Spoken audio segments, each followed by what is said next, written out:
I discovered the Ashtanga Yoga practice when I was 22 years old. I had the great fortune of walking into a class here on Miami Beach. Shortly after my first Ashtanga Yoga class, I moved to New York City. In New York City, I joined what's called the traditional Ashtanga Yoga Mysore style class. Now, Mysore is a word that's named after the city called Mysore, which is in the south of India. My teacher, Sri K. Pattabhi Jois, lived in Mysore until he passed away recently. When I found the practice of Ashtanga Yoga and I was 22 years old, I decided that I wanted to travel to Mysore to meet Sri K. Pattabhi Jois, to meet my teacher, or the man who would become my teacher. So I bought a ticket and I went, and I had been doing Ashtanga Yoga less than a year, probably between 8 or 10 months. And then I arrived to India and I didn't really know much about the tradition, much about the country, or much about really where I was going. I just had the address of a city in Mysore. And I arrived after 24 hours of flying into the south of India and hopped in a taxi, and the taxi ride was, 4 hours in the middle of the night through, cows in the middle of the street and dirt roads and all kinds of crazy things. And you arrive to the dawn, because it was, I think we arrived at like 4 a.m. and we arrived through the dawn light to Mysore, and the taxi dropped me off at the address that I had, which was the Ashtanga Yoga Nilayam, which was the Ashtanga Yoga Research Institute in Mysore.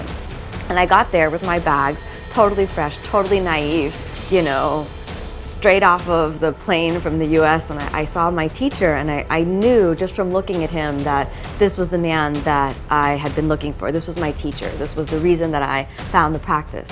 I can look back now and I can see that my discovery of Ashtanga Yoga came out of a period where I was searching. I didn't really know concretely that I was searching, but it came from a period where I was searching for meaning and depth in my life. I was looking not just for physical health, but also a way to find a road that leads towards more peace, more healing, and more happiness. And it's from that space that the yearning for the practice of yoga for me really came. And when I landed in India and I met my teacher, Sri K. Pattabhi Jois, I knew that I had found in some visceral way the answer to that search, the answer to those questions. I spent 2 months there studying with him, and it was the first of many, many trips. Over the last 12 years of my life, I've made about 12 trips to India. So almost every year, sometimes more than once a year, I've gone back and studied with him. And through these multiple trips to India, I've really come to understand that the real benefit of the practice comes as you begin to surrender your notion of, the real benefit of the practice comes when you begin to surrender yourself to it. When you can understand that the physical practice is one component of a devotional relationship that you make with the spiritual aspect of the practice.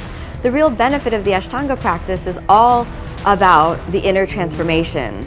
More than anything else, this is a science of healing, a science of realization, and a science of transformation. We can't really divorce the spiritual aspect of the practice from the physical component, because it's through the inner transformation that the physical healing comes. A lot of people think, you can do yoga for this part of your body or yoga for this physical thing. But the only way you'll really heal the body and reap the true benefits is you surrender yourself to the total life transformation that's really at the heart of the spiritual practice of yoga. So we do the physical exercises not as an end in and of themselves, but as a doorway, as an opening. And in that opening, you can peer into the inner self. And as you peer into the inner self, you start to see things that you haven't wanted to see or haven't been able to see or make contact with for a long time.